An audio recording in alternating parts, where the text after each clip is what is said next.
Blackhawks dominate the Sharks in their home opener. I'll go over what went right and Alec Martinez being placed on IR.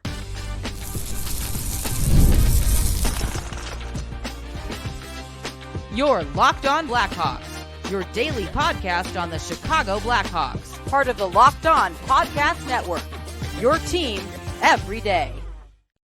What's going on, everyone? Welcome back to another episode of Locked On Blackhawks, part of the Locked On Podcast Network, your team every day. As always, I'm your host, Jack Bushman. You can go and find me on X at Jack Bushman 2, but be sure to go and follow my Strictly Blackhawks account at Talkin' Hockey. That way you can get all of the latest Blackhawks news and updates. Be sure to go and subscribe to Locked On Blackhawks on YouTube if you haven't done so already. Really does help me out tremendously. Won't cost you anything.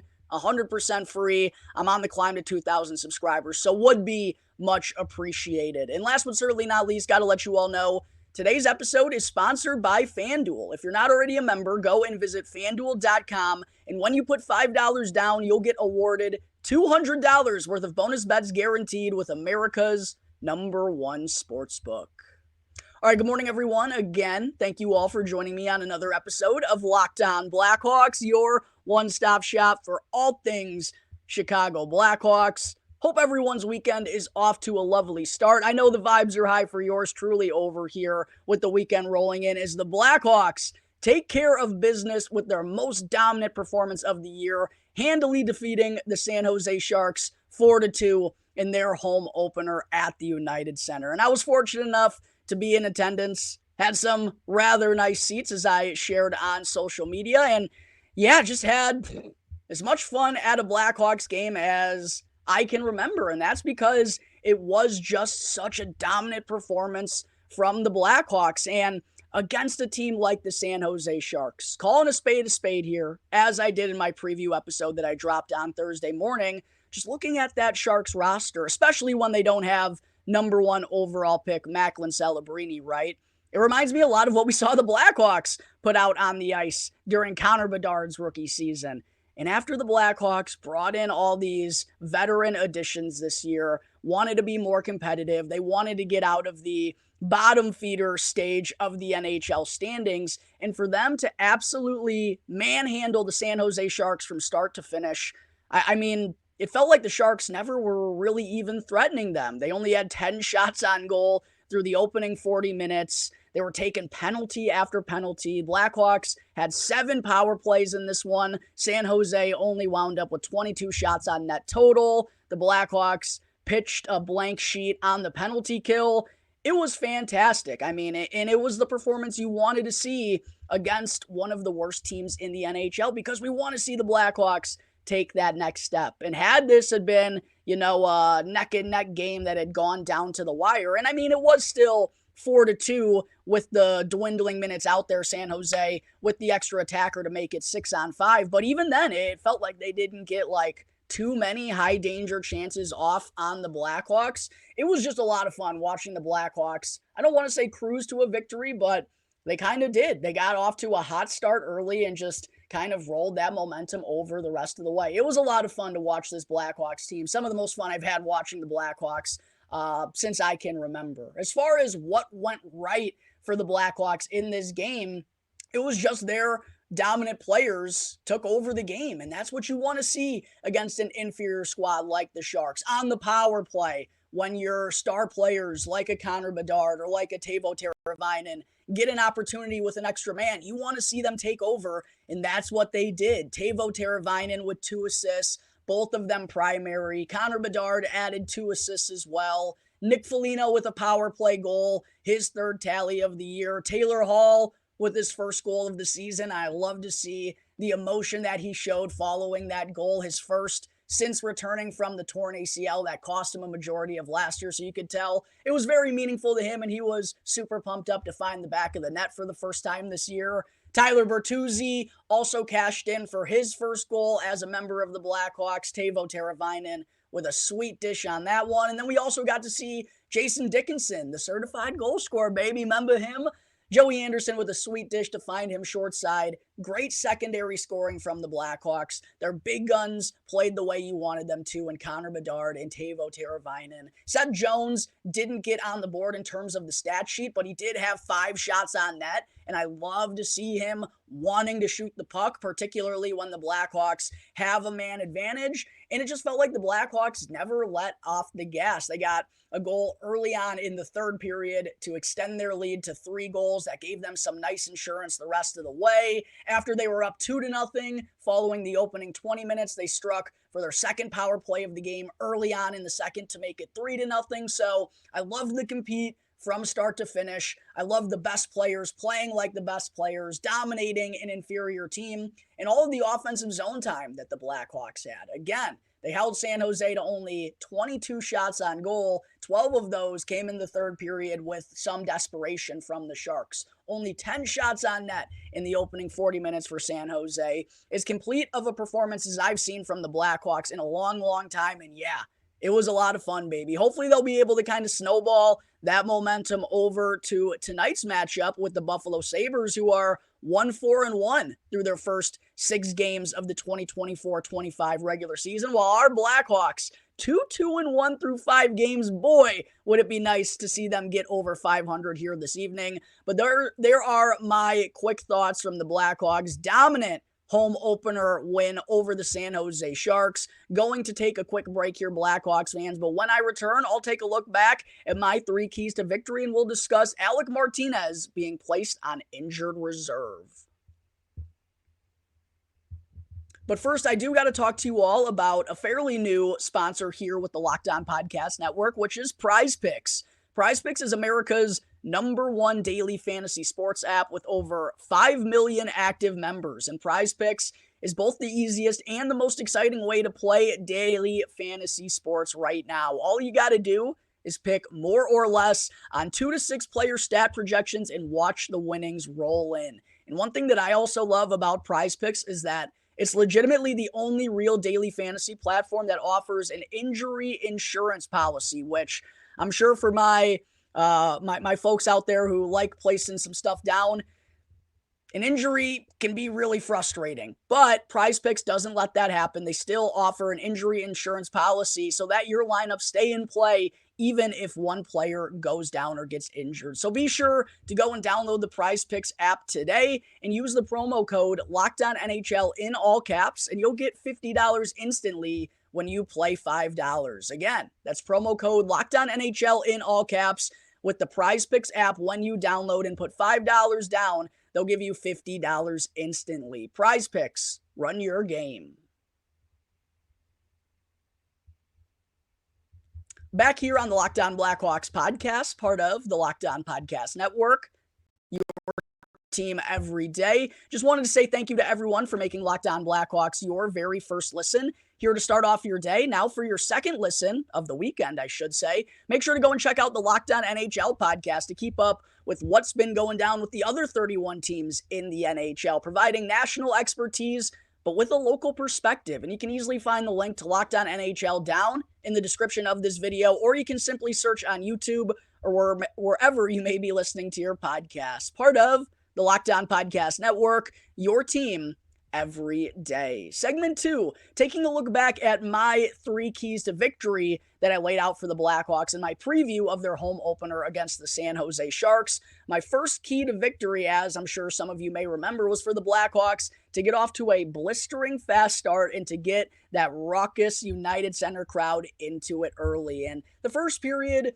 you know, it hadn't been atrocious for the Blackhawks, but I also thought they hadn't gotten off to the best starts in their opening 4 games of the year, returning back to Chicago, coming back to the UC for the first official game of the year. I thought it was really important and would really go a long way for this Blackhawks squad to get the fans into it early and come out and not only get that first goal, but just really get the energy flowing in the lineup and all around the building. And they did a really good job of doing that. Taylor Hall kicked off the scoring in the opening period, and then late in the first as well, a big insurance goal by the Blackhawks. Nick Foligno on the power play, his 3rd tally of the year. Hawks, I believe, held San Jose to 5 shots in the opening 20 minutes. So yeah, a much better start that they had gotten off to in their first 4 games. Huge key for the Blackhawks in that one was really setting the tone early right from the opening puck drop. Second key to victory for the Blackhawks that I laid out was to attack that weak Sharks defense. And again, calling a spade, outside of Mario Ferraro, it's like,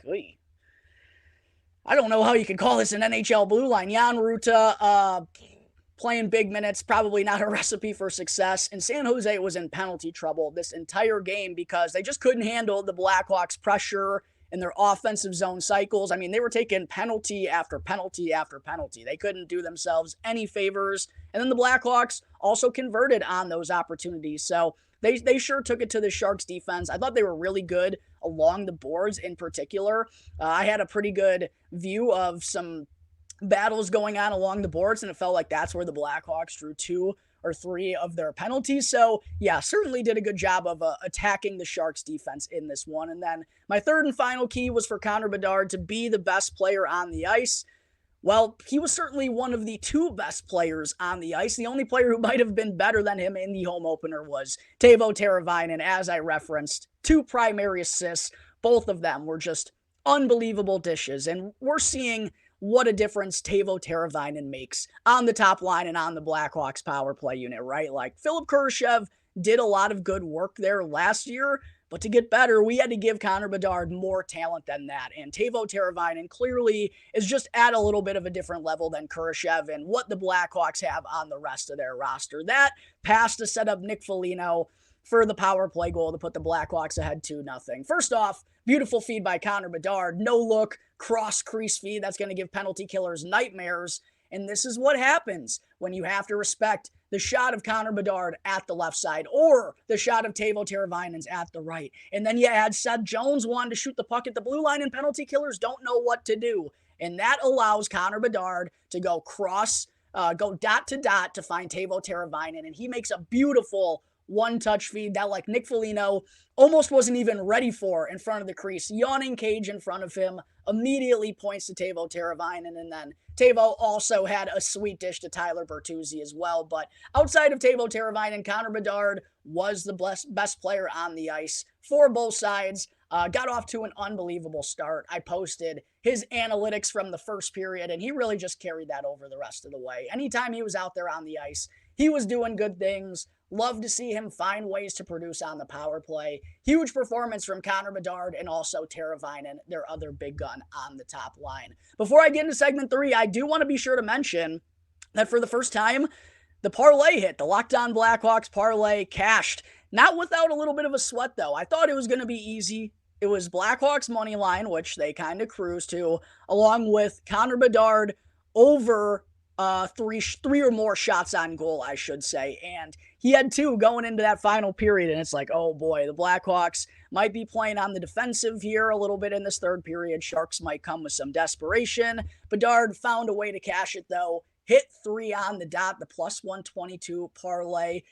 Cashes. Love to see that for the show. Love to see that for the brand. I'll be dishing out another parlay for the Blackhawks matchup with the Buffalo Sabres here in just a moment. But there is a look back at my 3 keys to victory and all around my takeaways from a big win for the Blackhawks in their home opener. One final break to take, Blackhawks fans. But when I return, I'll give out my best bet for tonight's matchup with the Sabres, and we'll discuss the impacts of Alec Martinez being placed on injured reserve. Real quick, though, I do got to let you all know about the fine folks over at FanDuel. To all my NFL and NHL fans out there, you can now start the season with a big return over at FanDuel, America's #1 sportsbook. So when you get a hunch in the middle of the game, you can check out the latest stats, view live play-by-play, and so much more on the same page where you also happen to place your bets. Make sure to go and check out FanDuel.com right now. And if you're not already a member, go and create an account. And when you put $5 down, FanDuel will award you with $200 worth of bonus bets guaranteed. And you can use these bonuses to bet on anything from the NHL to the NFL, first goal scorers, first touchdown scorers, over-unders, player props, point spreads, and much, much more. All on an app that's safe, secure, and super easy to use. And make sure to stick around for segment 3 as I'll be giving out my best bet for the Blackhawks tonight against the Sabres, courtesy of the fine folks over at FanDuel, America's #1 sportsbook. I also got to let you know about Game Time. Hockey season has officially gotten underway, and it wasn't, oh my goodness, I cannot explain how good it felt to get back down to the United Center, listening to Chelsea Dagger, sitting with the faithful at the UC, having a cold beverage. And I know lots of you Blackhawks fans listening or watching to this right now feel the exact same way that I do. And that's why I'm here to talk to you all about Game Time. And Game Time has a new feature that they've established called Game Time Picks, which makes getting tickets to your favorite live events, not just hockey games, even easier. And I personally have used Game Time for, probably close to 10 years now at this point, when I was back in high school going down to the UC to watch the Blackhawks in their heyday. And I still use it when I'm buying tickets to Blackhawks games right here, right now. I'll be in attendance next Tuesday against the Vancouver Canucks. How did I purchase my tickets?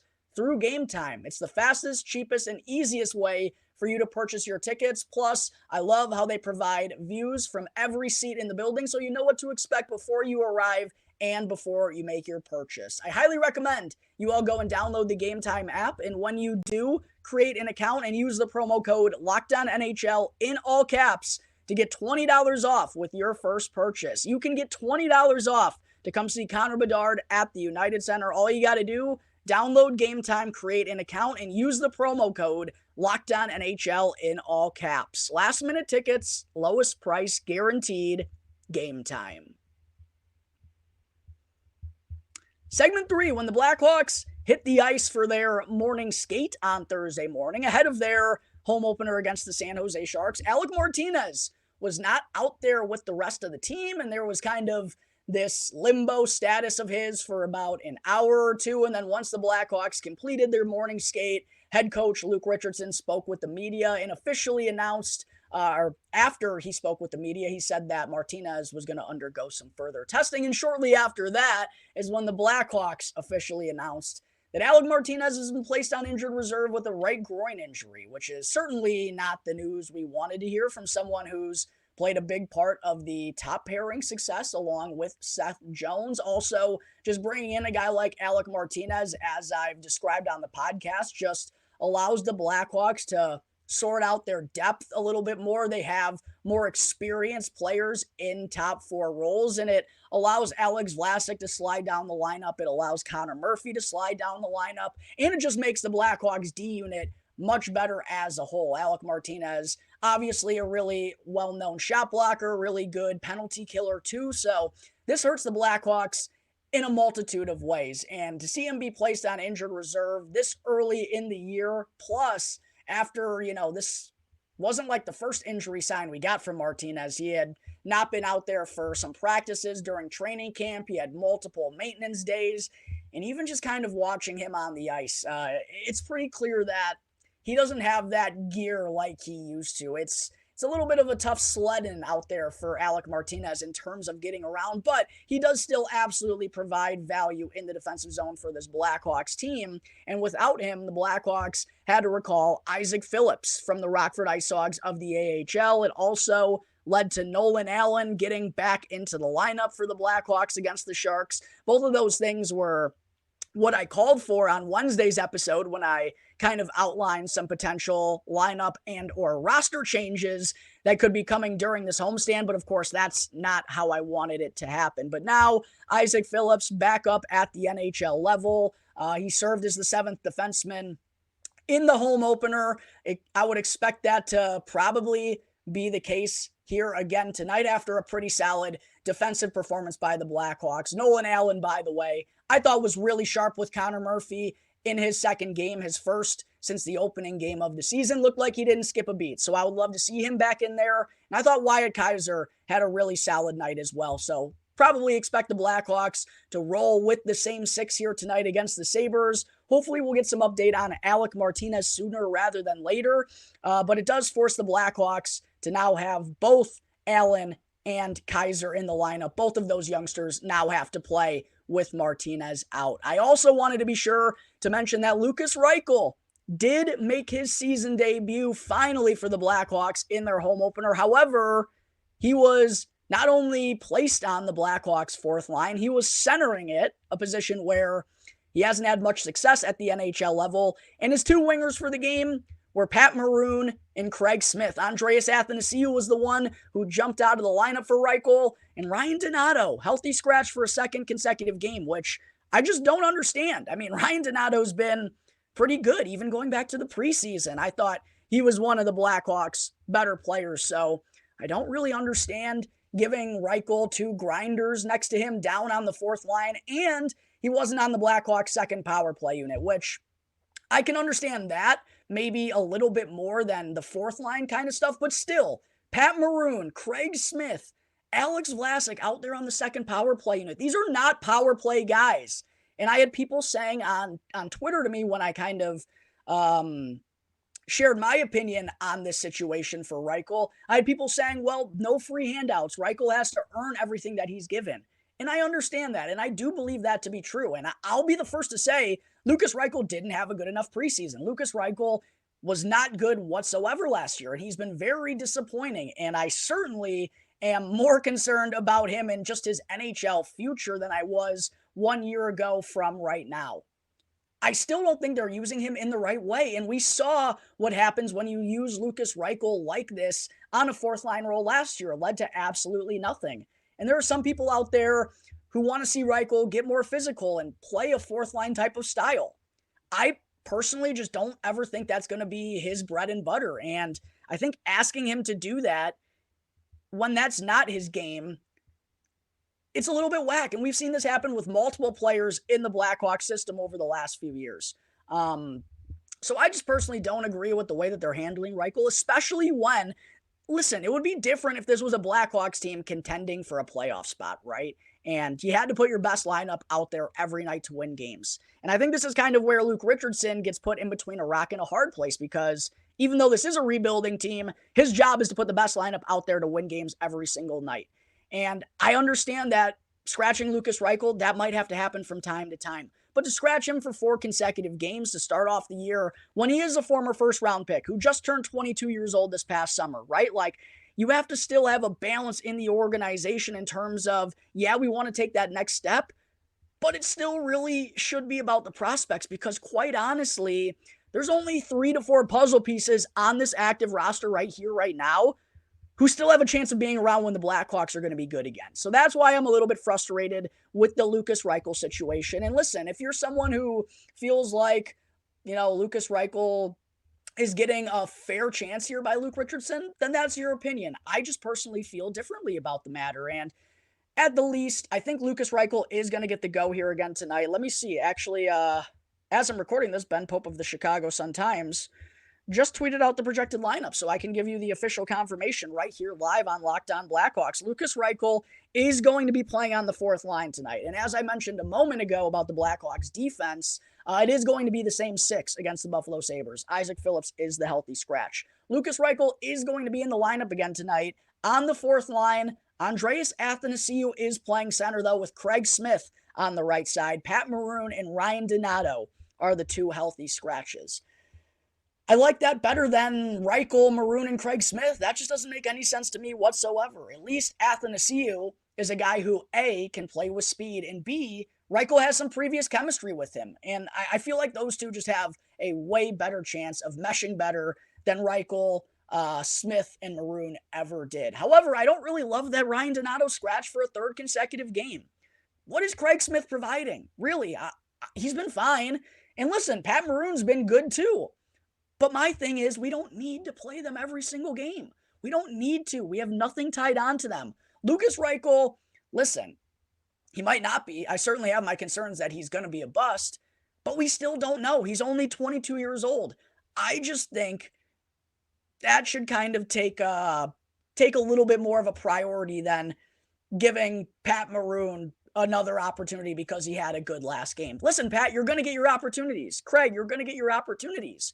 It doesn't have to be every night. I would have loved to see Reichel, Athanasiou, and Ryan Donato back in here after, I'm sure he's not very happy about being scratched the last 2 games, especially when he probably doesn't feel like his game has been very bad. I like this better, what Luke Richardson is going with here tonight, but would really like to see Lucas Reichel get Ryan Donato on that 4th line as well, and maybe even get a look on the second power play unit. I also did want to be sure to mention before wrapping up today's episode, Laurent Brossoit, Artem Levshunov, both are reportedly close to returning from their injuries. Levshunov was actually on the ice for the Blackhawks prior to their morning skate here. We do know whenever he's set to return, he will be assigned to the Rockford IceHogs. Good to see Artem Levshunov, by the way, at the United Center for the home opener. Love that the Blackhawks had him around. They had him announced with the healthy scratches and the injured players. And I even saw a couple people mention to me on X that they ran into Artem Levshunov while walking around the United Center, and he seemed like a good kid who was enjoying himself. So